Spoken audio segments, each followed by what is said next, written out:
अस्सलाम वालेकुम friend, welcome back to my channel chemistry for beginner. आज का जो मेरा लेक्चर है वो है व्हाट इज सेट। आज हम देखेंगे व्हाट इज सेट।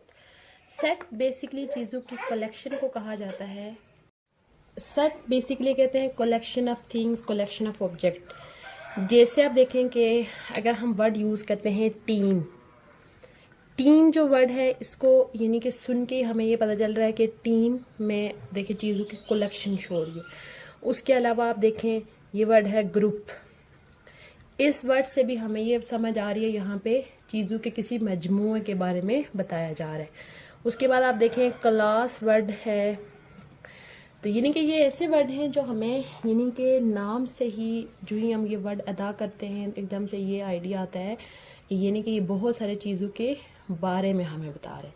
सेट की अगर हम डेफिनेशन देखें, set is a collection of things, यानी कि कलेक्शन है थिंग्स की या ऑब्जेक्ट्स की, बट उसके लिए एक कंडीशन है कि वो जो भी चीज़ें हों वो क्या होनी चाहिए, वेल डिफाइन होनी चाहिए।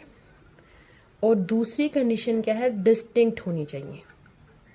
वेल डिफाइंड और डिस्टिंक्ट। वेल डिफाइंड के लिए हम एक और वर्ड यूज़ करते हैं रिलेटेड।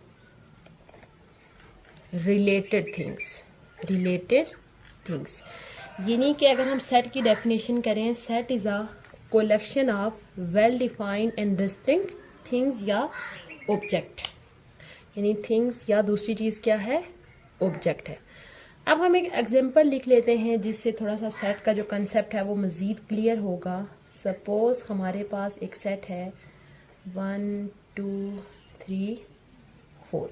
यहाँ पे आप देखें कि सेट के अंदर क्या लिखे हुए हैं, यानी कि ये किसका सेट है, नंबर्स का सेट है। यहाँ पे आप देखें ये वेल डिफाइंड है।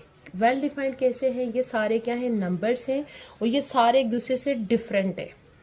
देखें 1 2 से डिफरेंट है, 2 3 से डिफरेंट है और 3 4 से डिफरेंट है। यानी कि ये सेट की दोनों कंडीशन को फॉलो कर रहा है, एक तो वेल डिफाइंड है और दूसरे एक दूसरे से क्या है, डिस्टिंक्ट है। अच्छा, उसके बाद अगर हम एक और एग्जांपल लिखें, देखें अगर हम सेट की एक और एग्जांपल देखें, सपोज हमारे पास एक सेट है इस तरह का।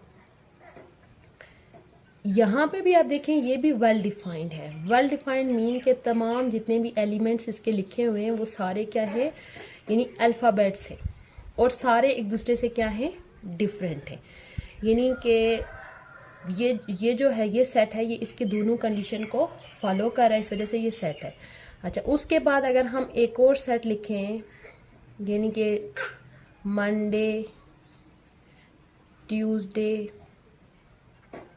वेनेसडे, थर्सडे, फ्राइडे, सैटरडे और संडे।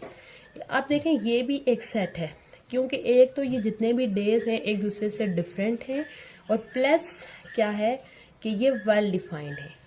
मतलब सारे जो है वो इनका एक दूसरे, वेल डिफाइंड के साथ आपने ये जहन में ये वर्ड भी याद रखना है, रिलेटेड, कि जितने भी एलिमेंट हैं सेट के वो एक दूसरे से क्या कर रहे हैं, रिलेट कर रहे हैं। इसके अलावा आप देखें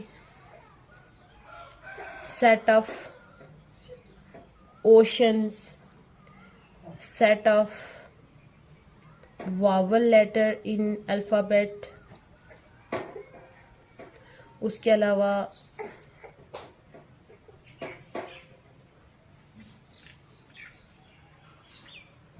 set of cricket, teams of world.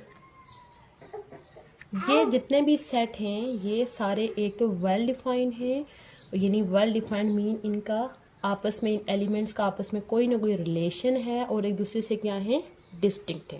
अच्छा, अब हम कुछ ऐसी एग्जांपल डिस्कस कर लेते हैं जो कलेक्शन तो होती हैं चीज़ों की बट वो सेट नहीं होती, यानी कि collections which are not set, collections which are not considered set, यानी ऐसी कलेक्शन जिनको सेट कंसीडर नहीं किया जाता।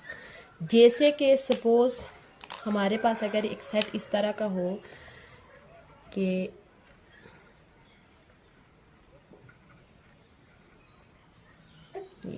अब आप देखें कि ये हमारे पास वेल डिफाइंड नहीं है। वेल डिफाइंड क्यों नहीं है? इसमें हमारे पास 2 नंबर लिखे हुए हैं और 2 क्या लिखे हुए हैं? अल्फ़ाबेट्स, यानी कि इनका आपस में कोई रिलेशन नहीं है। ये 2 यानी एक दूसरे से डिस्टिंक्ट तो हैं, यानी इसमें आप देखें कि ये 1 2 से डिफरेंट है, 2 फिर ए से डिफरेंट है, ए बी से, ये सारे जो एक दूसरे से डिफरेंट हैं, बट ये वेल डिफाइंड है। वेल डिफाइंड मीन कि ये एक दूसरे के साथ इनका कोई रिलेशन नहीं है। अल्फ़ाबेट्स अलग चीज़ होती है और नंबर जो है वो अलग होते हैं। अच्छा, उसके बाद यानी कि ये अगर हो ये, अब आप देखिए इसमें भी ये रिपीटेशन आ रही है, यानी देखिए 1 जो है वो 2 दफ़ा रिपीट हो रहा है। ये वेल डिफाइंड है लेकिन एक दूसरे से ये डिस्टिंक्ट नहीं है, यानी कि सेट होने के लिए एक तो एलिमेंट्स वेल डिफाइंड होने चाहिए और साथ में दूसरा क्या होना चाहिए? डिस्टिंक्ट होना चाहिए। अच्छा, उसके बाद आप देखेंगे नेक्स्ट अगर हो हमारे पास collection of intelligent student of class.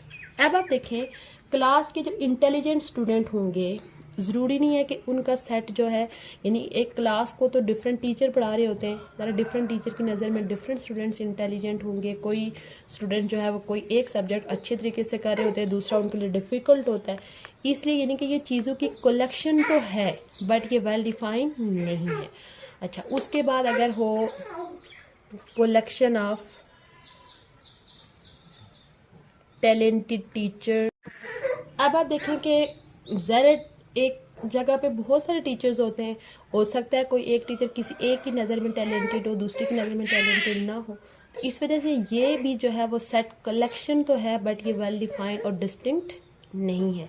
सो इस तरह की चीज़ें जो वेल डिफाइंड ना हो उनको सेट कंसीडर नहीं, बेशक वो कलेक्शन भी होती है और डिस्टिंक्ट भी होती हैं बट वो वेल डिफाइंड नहीं होती, जिस वजह से इनको सेट कंसीडर नहीं किया।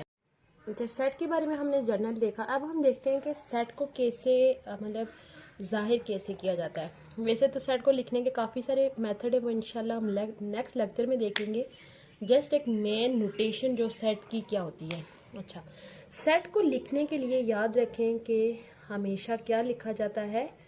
कैपिटल लेटर यूज़ किए जाते हैं। क्या यूज़ किए जाते हैं? कैपिटल लेटर, जैसे ए बी सी, यानी सेट को रिप्रेजेंट किया जाता है हमेशा कैपिटल लेटर से। उसके बाद अगर हम सेट के एलिमेंट्स की बात करें, एलिमेंट्स क्या होते हैं? जैसे ये देखें, ये अगर लिखा हुआ है इस तरह का सेट,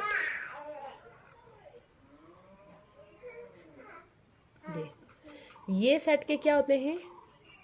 एलिमेंट्स होते हैं। इन एलिमेंट्स को हमेशा स्मॉल लेटर से, स्मॉल लेटर, वैसे तो सेट डिफरेंट तरह के होते हैं लेकिन बट अगर अल्फ़ाबेट का सेट है तो वो हमेशा क्या लिखा जाएगा? स्मॉल लेटर लिखे जाएंगे, और जाहिर करने के लिए हमेशा क्या लिखा जाएगा? कैपिटल लेटर लिखा जाएगा। ये था हमारा आज का लेक्चर, व्हाट इज सेट।